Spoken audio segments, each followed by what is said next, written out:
बहुत बार हमारे जीवन में ऐसा होता है कि हम किसी इंसान के बारे में सोच रहे होते हैं और अचानक आश्चर्यजनक रूप से वो इंसान हमारे सामने प्रकट हो जाता है। कुछ योगी या फिर हम कहें महात्मा ऐसे भी होते हैं जो बिना कुछ पूछे आपके मन की सारी बातें जान लेते हैं। योगिक प्रक्रियाओं के अनुसार 3 तरीके ऐसे होते हैं जिनसे हम किसी के भी मन की बात जान सकते हैं। उन 3 तरीकों के बारे में हम इस कहानी के माध्यम से समझेंगे। एक बार की बात है, किसी गांव में 2 भाई रहा करते थे। बड़ा भाई आंखों से अंधा था, वो देख नहीं सकता था, लेकिन उसके कानों की शक्ति बहुत तेज थी। छोटी सी आवाज भी वो बड़ी गहराई से सुन लेता था। छोटे भाई ने एक दिन विचार किया कि खेत में बहुत ज्यादा जानवर आते हैं जो फसल को नुकसान पहुंचा देते हैं। बड़ा भाई अंधा था, गांव में खाली बैठा रहता था, इसीलिए छोटे भाई ने सोचा कि क्यों ना मैं अपने बड़े भाई को खेतों में बिठा दूं। वो अपने खेत में एक छोटी सी झोंपड़ी बनाता है और अपने अंधे भाई को खेत में बिठा देता है और उससे कहता है कि यदि तुम्हें किसी भी जानवर की आहट आए तो वहीं पर चिल्लाना शुरू कर देना ताकि वो जानवर हमारे खेत से भाग जाएं और हमारी फसल को कम नुकसान हो। वो अंधा युवक अपने छोटे भाई की बात मानकर वहीं खेत में रहना शुरू कर देता है। वहां रहते उसको काफी दिन हो गए थे। एक दिन उसके खेत में एक हिरण भागता हुआ आया और वो खेत की बाड़ को तोड़कर वहां से भागता हुआ चला गया। तभी उसका पीछा करते हुए एक राजा वहां पर पहुंचा और वो राजा उस अंधे आदमी से पूछता है कि भाई, मैं एक जानवर का पीछा कर रहा था, क्या तुमने किसी जानवर को देखा है?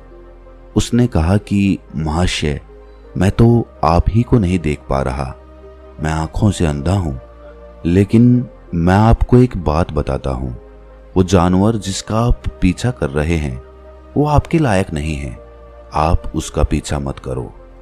राजा ये सुनकर बड़ा हैरान हुआ, ये तो अंधा आदमी है और भला ये मुझे कैसे बता सकता है कि वो जानवर मेरे लायक नहीं है? राजा ने पूछा, क्यों भाई, क्या बात है? तुमने ऐसा क्या देख लिया उस जानवर में कि वो जानवर मेरे लायक नहीं है, मेरे शिकार करने के लायक नहीं है? तभी वो अंधा आदमी उसे बताता है कि राजा साहब, वो हिरण नहीं है, हिरणी है और वो गर्भवती है और गर्भवती हिरणी का शिकार कभी भी किसी राजा को शोभा नहीं देता, इसीलिए वो आपके लायक नहीं है। ये सुनकर राजा और ज्यादा हैरान रह गया। राजा ने सोचा कि ये तो अंधा आदमी है, इसको भला कैसे पता कि वो गर्भवती है? राजा ने उस अंधे आदमी को कुछ नहीं कहा और उसने अपने सेनापति को कहा कि किसी भी हालत में जो हिरण भागा है उसे पकड़ना ही होगा और वो भी जिंदा, क्योंकि मुझे पता लगाना है कि वो गर्भवती है या नहीं है। क्योंकि ये अंधा आदमी बड़े विश्वास के साथ ये बात कह रहा है कि वो एक गर्भवती हिरणी है। ये सुनकर वो सेनापति उस हिरणी का पता लगाना शुरू कर देता है। कुछ समय बाद सेनापति वापस राजा के पास आता है और राजा को बताता है कि राजा साहब, बात तो बिल्कुल सही है, वो एक गर्भवती हिरणी थी। ये पता लगने के बाद राजा ने सोचा कि भला एक अंधा आदमी कैसे पता लगा सकता है कि वो हिरणी गर्भवती थी? ये तो अंधा है, भला इसे कैसे पता चला कि वो हिरणी है और वो भी गर्भवती? ये तो बड़ी आश्चर्यजनक बात है। अब राजा के मन में ये बात पक्की बैठ गई कि मुझे कैसे भी पता तो लगाना ही होगा कि उस अंधे आदमी को ये सब कैसे पता चला। तभी वो राजा उस अंधे आदमी के पास पहुंच जाता है और उससे कहता है कि मैं तुमसे एक बात पूछना चाहता हूं, तुमको कैसे पता चला कि वो हिरणी है और वो भी एक गर्भवती हिरणी है? तुम्हें तो हिरण और हिरणी का भेद भी नहीं पता होगा, लेकिन फिर भी तुमने ये सब कैसे पता लगा लिया? क्या तुम कोई जादूगर हो? क्या कोई चमत्कारी पुरुष हो? अंधा आदमी बड़ी सरलता के साथ कहता है कि राजा साहब, जब आप उस हिरण का पीछा कर रहे थे तो वो भागती हुई मेरे खेत में पहुंच गई। मेरे खेत की जो बाड़ है वो बहुत ऊंची नहीं है, वो छोटी सी बाड़ है। कोई भी हिरण बड़ी आसानी के साथ उसे फांदकर उस पार जा सकता था, लेकिन ये हिरणी उसे फांदने की बजाय उस बाड़ को तोड़कर खेत में घुसी थी। यदि वो कूद कर जाती तो उसके बच्चे को या उसको नुकसान हो सकता था, और इसी बात पर मैंने पता लगा लिया कि वो गर्भवती थी। राजा ने सोचा कि भले ही ये आदमी अंधा है, लेकिन है तो बड़ा ज्ञानी। इस आदमी का कुछ इस्तेमाल करना चाहिए, इससे कुछ काम निकलवाना चाहिए। इसके बाद वो राजा अपने नगर में चला जाता है। रात भर सोच विचार करने के बाद अगली सुबह वो अपने सेनापति को उस आदमी के पास पहुंचता है और अपने सेनापति से कहता है कि उस अंधे आदमी को अपने साथ अपने महल में लेकर आओ। अंधे आदमी को पता था कि राजा जरूर कुछ ना कुछ ऐसा काम मुझे देंगे जो मुझे पक्का मुसीबत में डाल देगा, लेकिन राजा का हुक्म था, इसीलिए उसे महल तो चलना ही था। जब वो महल में पहुंचा तो महल में पहुंचने के बाद राजा ने उससे एक सवाल पूछा कि आप तो बड़े ज्ञानी हैं, आप तो किसी के भी मन की बात थोड़े से समय में जान लेते हैं, इसीलिए मुझे ये बताओ कि मेरी पत्नी पतिव्रता है या नहीं है। अंधा आदमी राजा को समझाने की कोशिश करता है कि राजा साहब, इन बातों में कुछ नहीं रखा। अगर आप दूसरे के मन की बात जानने की कोशिश करेंगे तो हो सकता है कि ये आपको बहुत दुख पहुंचाए, इसीलिए जाने दो, ये सब मत करवाओ मुझसे। राजा ने कहा कि नहीं, मुझे ये जानना ही है और तुम मुझे बताओ, नहीं तो तुम्हें सजा मिलेगी। अब वो अंधा आदमी हार कर हामी भर लेता है, लेकिन उसके लिए वो राजा से कहता है कि राजा साहब, इसके लिए आपको एक काम करना पड़ेगा। आपको अपनी पत्नी को मेरे साथ अकेले कमरे में छोड़ना होगा। ये बात वो राजा मान लेता है और अपनी पत्नी को उस अंधे आदमी के साथ एक कमरे में छोड़ देता है।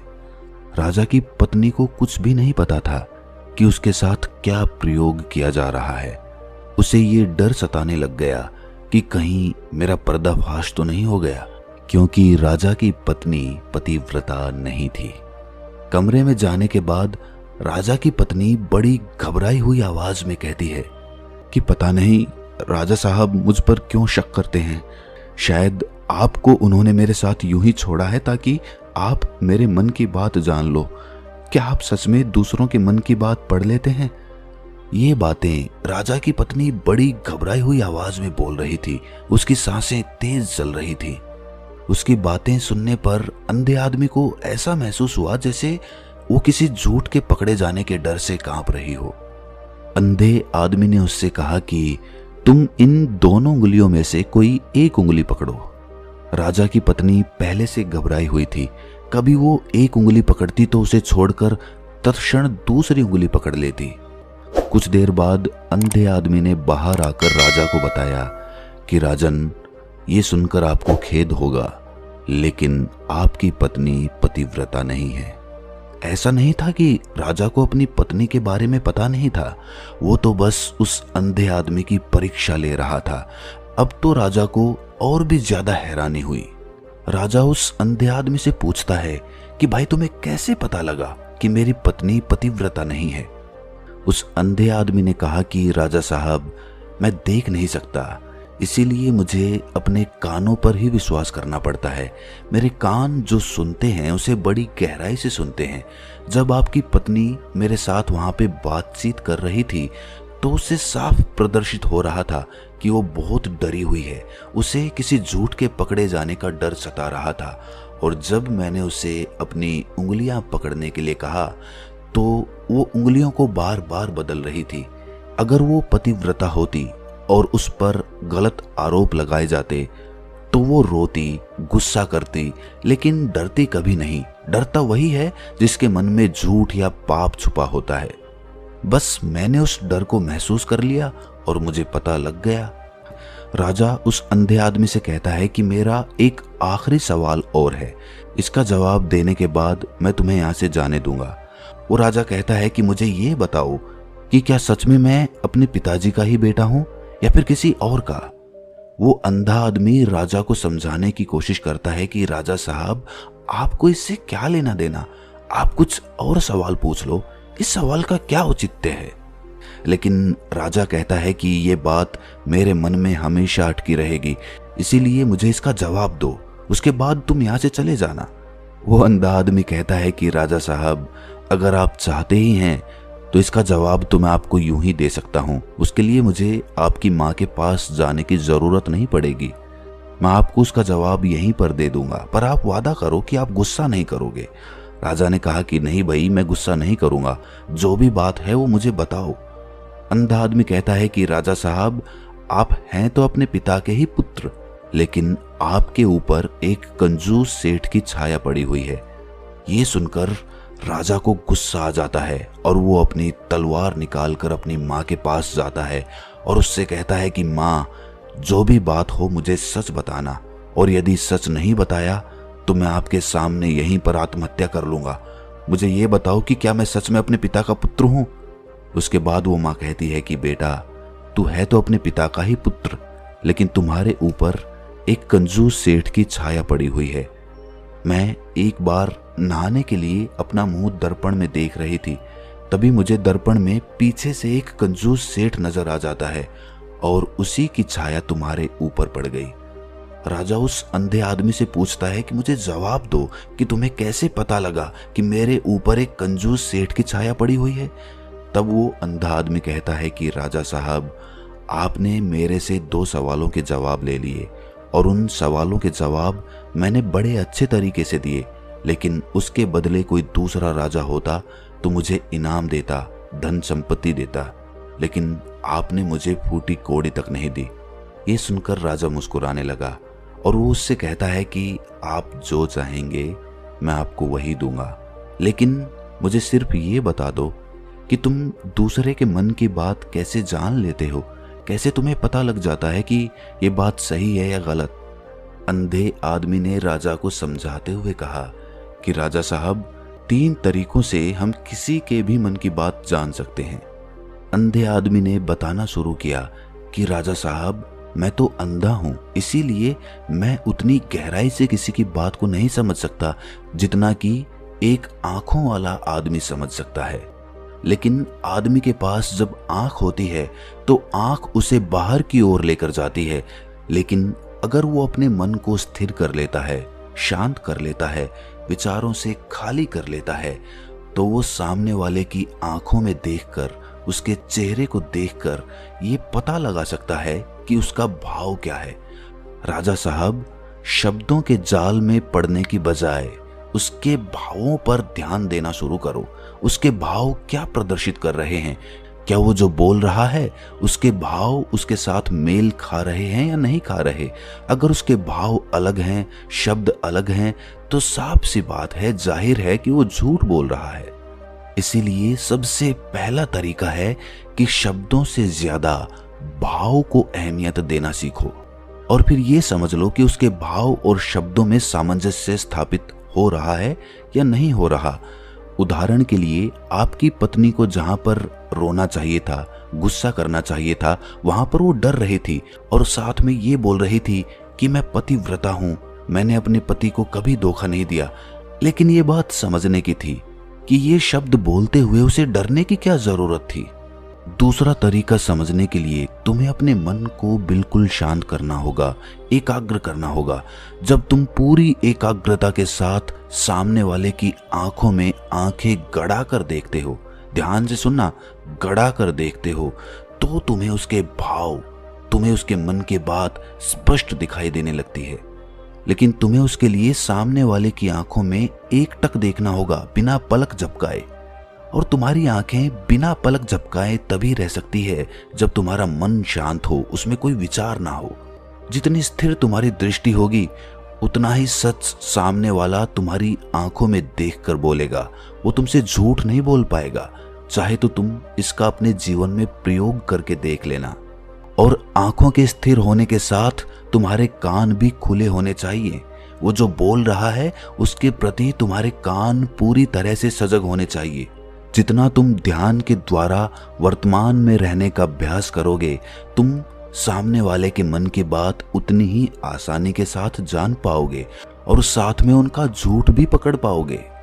और सबसे आखिरी तरीका जिससे तुम किसी के भी मन की बात बड़ी आसानी के साथ जान सकते हो, उसके लिए तुम्हारे पास मनुष्य की शारीरिक क्रियाओं की समझ होनी चाहिए। उदाहरण के लिए, जब कोई तुम्हें यकीन दिलाने के लिए अपने हाथों का बहुत ज्यादा इस्तेमाल करता है, वो तुम्हें यकीन दिलाना चाहता है और उस यकीन दिलाने के लिए वो अपने हाथों का इस्तेमाल करता है, बहुत ज्यादा इस्तेमाल करता है, तो इसका मतलब ये हुआ कि वो जबरदस्ती तुम्हें अपनी बात पर यकीन दिलवाने की कोशिश कर रहा है। उसी प्रकार किसी सवाल के पूछे जाने पर अगर कोई आदमी तुम्हारी आंखों से आंखें चुराकर बात कर रहा है या फिर इधर उधर देख रहा है अपनी बात बताते हुए, तो इसका मतलब भी ये हुआ कि वो झूठ बोल रहा है। लेकिन इसके लिए तुम्हारे अंदर वो समझ होनी चाहिए जो मनुष्य की शारीरिक क्रियाओं को देखकर समझ में आती हैं। ये 3 तरीके सुनकर राजा बहुत संतुष्ट हो गया और उसने उस अंधे आदमी को बहुत सारा धन देकर वापस उसकी झोपड़ी में भिजवा दिया। तो दोस्तों, कैसी लगी ये कहानी आपको कमेंट सेक्शन में ज़रूर बताना, और अच्छी लगी हो तो इस चैनल को सब्सक्राइब करके नोटिफिकेशन बेल को ज़रूर प्रेस कर देना। तो मिलते हैं किसी अगली कहानी में, तब तक के लिए अपना ख्याल रखें।